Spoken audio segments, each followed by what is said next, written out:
artist to talk about his show is Jim Brossy. Thank you.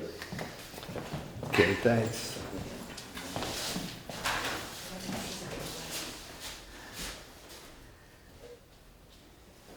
So I make these objects that no one asked for. What I do is I have, the way I look at things is just straight on. I just have a view that's straight on, and that's how I build my paintings, is that I start from the back and I layer the planes forward just like it is in the world. And, you know, one on top of the other. So I consider them, you know, real objects in real space, not just pictures. Well, Jim, could I ask why the grandmas and why domestic work? Probably because I'm getting older. Now, they've all been done within 6 months, except for the end one with the sheets I had in a show at Projects Gallery in 2009 called Unentitled. And this piece is called Unentitled, and it was about people who are disenfranchised. It was, you know, minorities, women, the untouchables, children left behind. And so that's why I use a lot of stripes like that, because it's kind of symbolizes oppression. And in this, the sheet is engulfing her like the world engulfs. So I started on the surface on canvas, it's on canvas, and I moved forward with it, you know, going, you know, with the different planes. And that's what I got. And I like how, you know, I break the edge and come out. And I do that a lot. I'll do it with the pot here. You know, lots of times there's something about the edge that I, you know, since I was a little kid, I would color over the edges, you know. So I get, a lot of times I'll go back in time. I search in my head, I guess, in that I have more memories about time. And so I remember my grandmother being in the kitchen and her slip always hanging. You know, she always had her slip hanging. I started out here using, I liked working with steel, and I wanted to work with steel, but I didn't want to work too big, because when I work with steel, I usually get pretty big, and I like to pour paint. So I decided I wanted to do an oven, because I like doing ovens for some reason. And so that's what I started out with, the oven, and then all the rest came around it, you know. I work this way. So, you know, and then I'll do the stove and keep working this way. So everything kind of worked around the stove like that, Mr. Right, that's what I wanted to do, is stove. So that was important to me. And so I started that, and I had it on the ground, and I poured the cement, poured the enamel, and then came back the next day and put the figure in. So yeah, the figure always comes last. Because I'm still thinking, like, do I want to put a figure in? I was telling Murray yesterday that for 15 years I've been putting a figure in my paintings, and I still consider myself an abstract artist. And I was in like denial to a couple of years ago, like, oh, I'm a figurative artist now.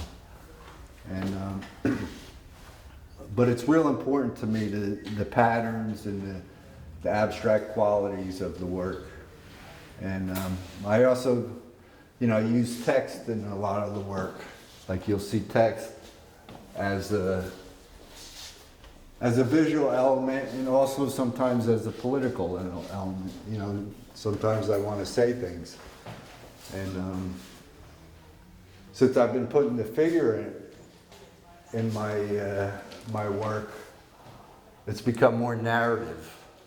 You know, I could talk about the political aspects of woman's work, like in the 50s and 60s and 70s, and it was considered women's work to do housework. It kind of kept them invisible, you know, even like the women on the farms would do the housework, they do the farm work, and they wouldn't be counted in the census. I feel like nowadays, one of the political groups, it might be the Republicans, are trying to like pull you back that way, take your rights away. So, you know,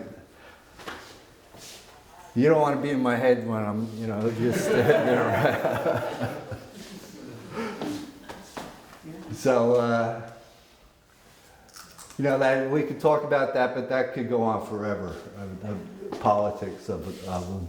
So I'll just talk about, you know, the materials. Like my paintings are all about materials, all about process. And some materials I like tar. I use a lot of tar in here, and it's slow, and it's hard to put on. And then other times I like real thin paint, and I'm throwing it, and it's going all over. And, you know, I like the relationship between the materials, the wood, between the fabric and cement. This has got cement and pastel and oil and enamel. So this piece, it's a funny piece because I wanted to do a woman, I wanted to do the cabinets. I knew I wanted to do them, and I wanted to do dishes. So a woman doing dishes, and then I was like, oh, she's looking out the window. So what she's looking at, this is an old painting of mine called Accidental Anatomy Lesson, where it's this little kid gets a view in the window. So I decided to use that painting as the background of this. You know, this painting is actually the same size as this. So I wanted to use that as her looking out the window, which I thought was kind of fun. Yeah. So, and then over here, I've been using different materials, and I'll mix them. You know, I'll use the tar, I'll use the wood, I'll use the steel, the fabric at different times. Like this goes, the fabric dipped in plaster. I like doing that, and I did that back in 2009. And so I'll bring it back later.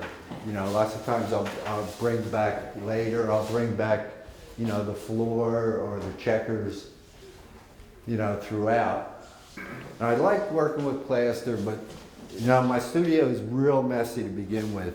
And once you start working with plaster, you just move the bag. You buy the bag of plaster and you put it in your car, and it's powder all over. And that's the problem with working with plaster. So I really, you know, I've done laundry series, and I really wanted to do them again. And this piece, I wanted something a little different, you know, and I was thinking about, you know, different shapes, you know, instead of just the rectangle. So I like the idea of coming off the canvas. And here I use steel, and it's actually a row cover you use for gardening, that you cover your crops with so the bugs don't get in. And I dipped it in plaster, and I kind of like just like made it look like it just keeps coming, and it keeps coming and never stops. And it would just keep coming out of there if I let it and fill this till it overflows. At first I had a washer next to it, the washer and dryer, and I was kind of like, nah, it looks too static that way. And I got rid of the washer and just put the dryer in coming out this way. And I like the T, or it kind of reminds me of a cross, and you know, her bearing her cross. And she has her little tattoo, USA. But yeah, I use steel in here, and then the enamel, I'll pour the enamel. Because I like pouring. I like to pour paint. I like to throw paint. I like to dab paint. Like each little square, I'll do each one separately. You know, so they're all different. There isn't one that's the same. And I'll use pastel. I did her in pastel on top of steel, which is kind of hard to get it to stay, but a lot of fixative. You just build layers. So I like to build layers and build planes. And this is kind of like pushing it to the limit, building the plane, coming out, and actually coming into your space, and invading your space. And I don't know, do you want to talk about politics or process, or does anyone have questions? I have a process question. Okay. When you're working on these, are they horizontal, are they vertical? They Or move do you around. just move it around? They move around. When I'm pouring paint, it's on the floor, and I'm pouring it, and like I'll use enamel, so it takes a while to dry, so I do it at the end of the day, and then I go home, and then I come back, and hopefully it forms a skin, and even if it doesn't, I'm going to put it back up and work on it, because I'm pretty impatient. Like over here, you can see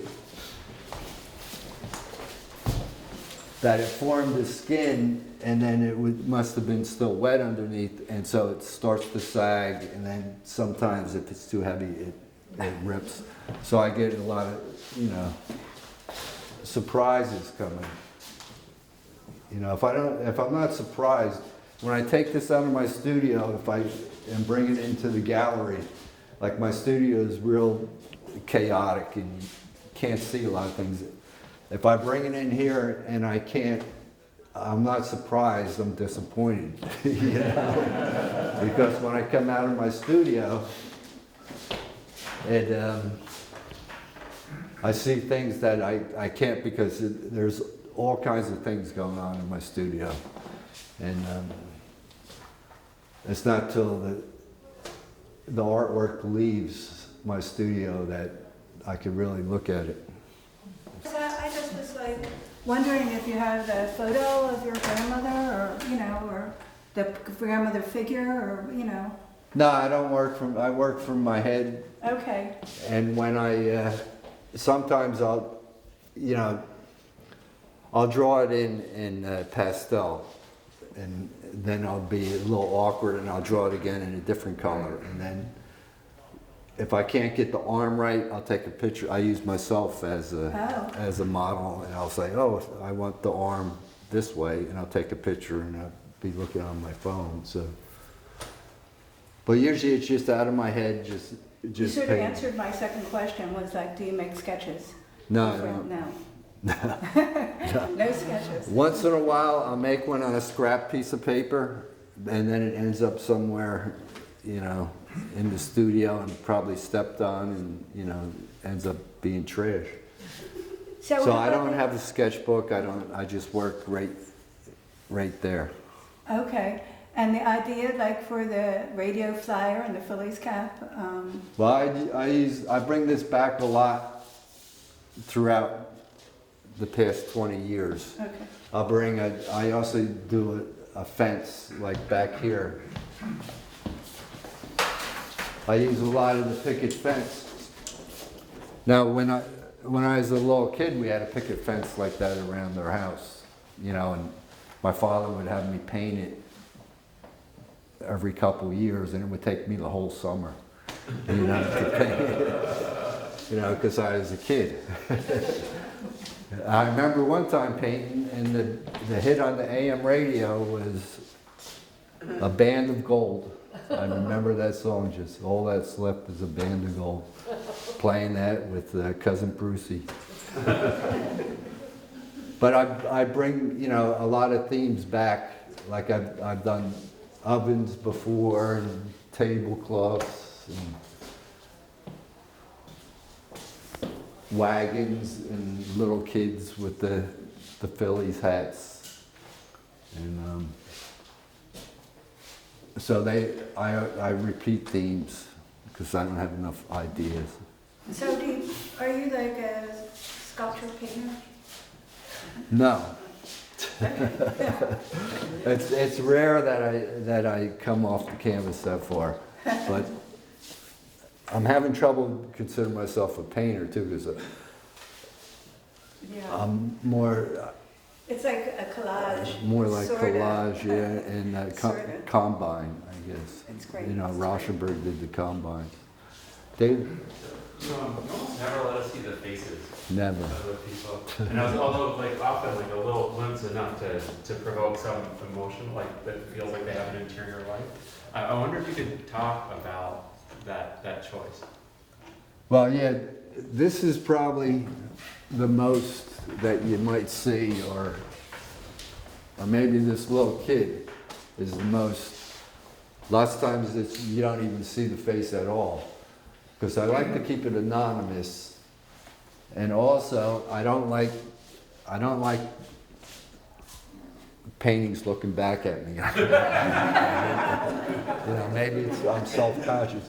But the funny thing about this little kid, when I did this original painting, I drew him in. So I'll draw the figure in first and then do whatever I do. And I drew it in, and he had this look on his face like he was so surprised that his mouth was open. I just laughed out loud in my studio, which is pretty rare for me, you know, to laugh out loud in my studio. And then, you know, as I painted, things changed, but, you know. Jim, I got a question.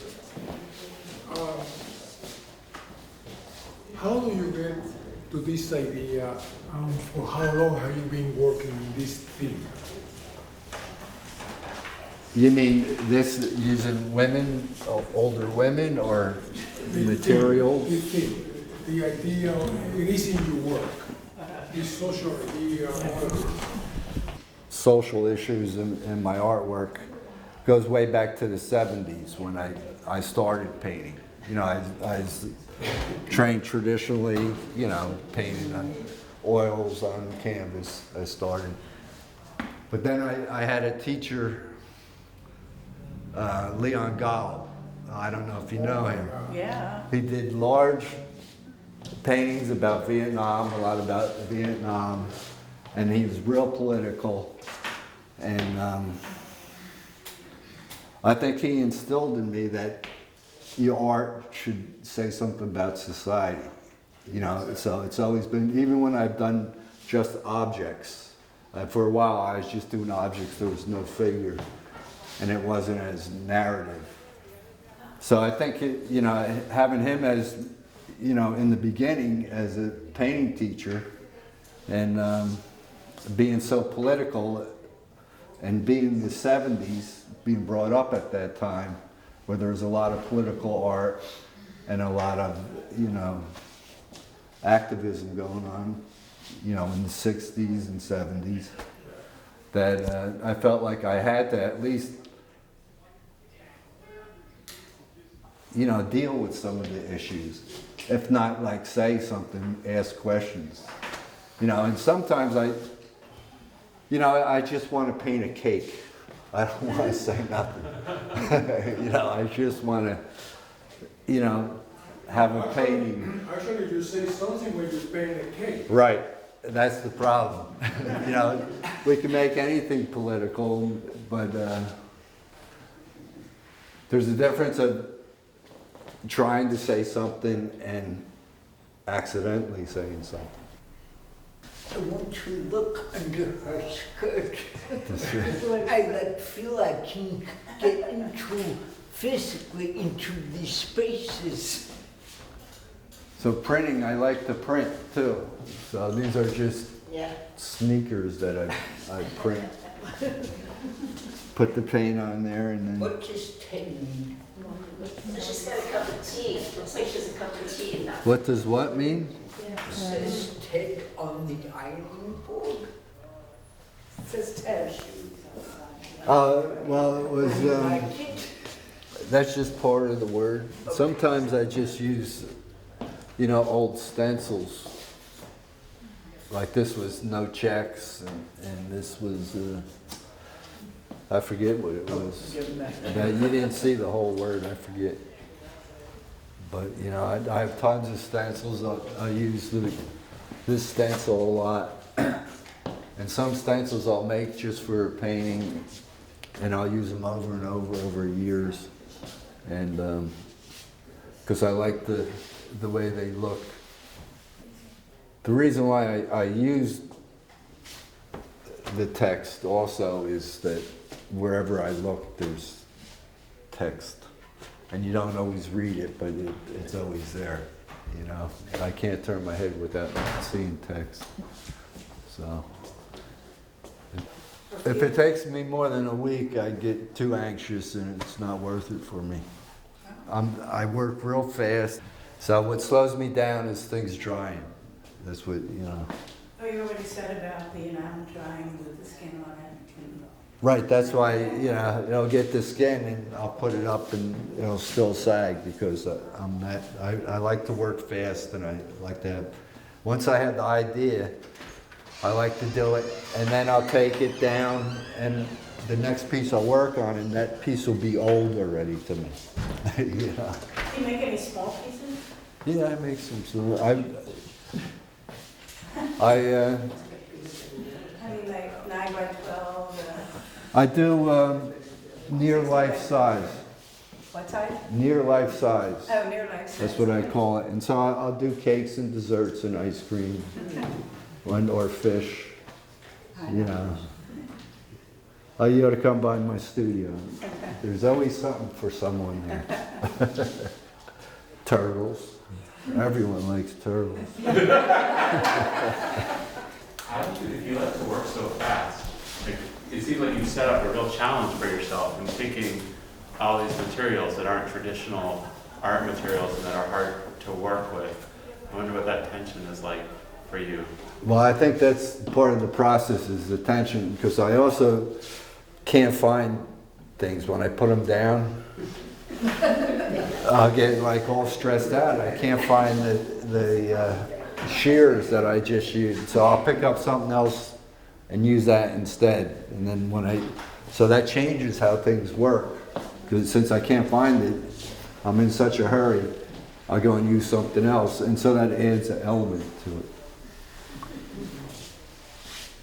Jim, same question. I'm looking at the clothesline here, and I'm amazed how, I know how, you know, your process, how you did it, it's boom, boom, boom, and there it is. But those cloths there look more realistic than some photograph of it. With the plaster, you have to work real fast because the plaster will set up in 15 minutes.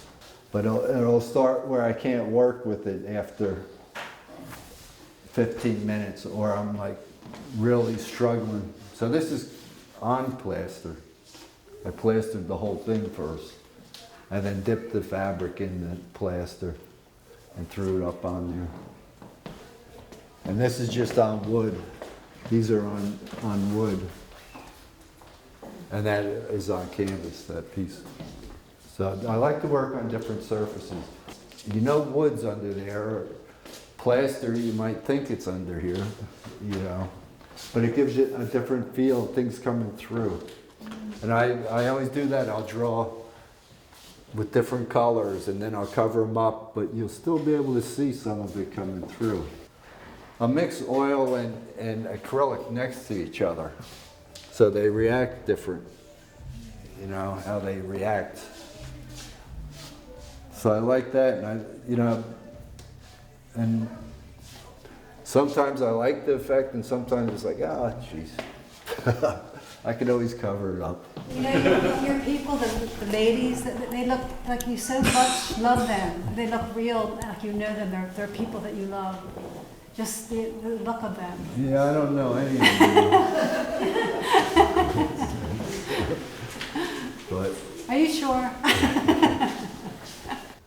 yeah, they're not real people.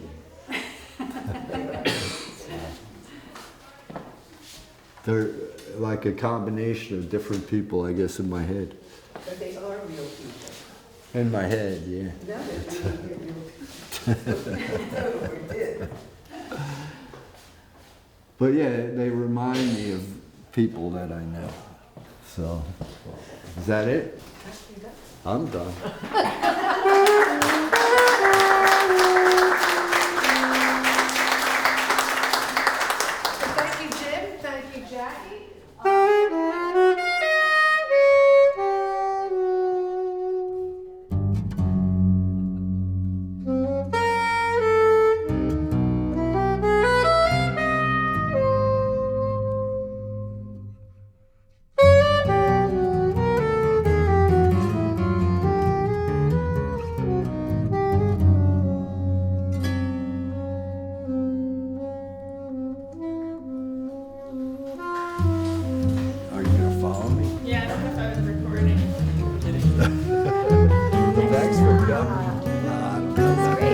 And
I did not mess up.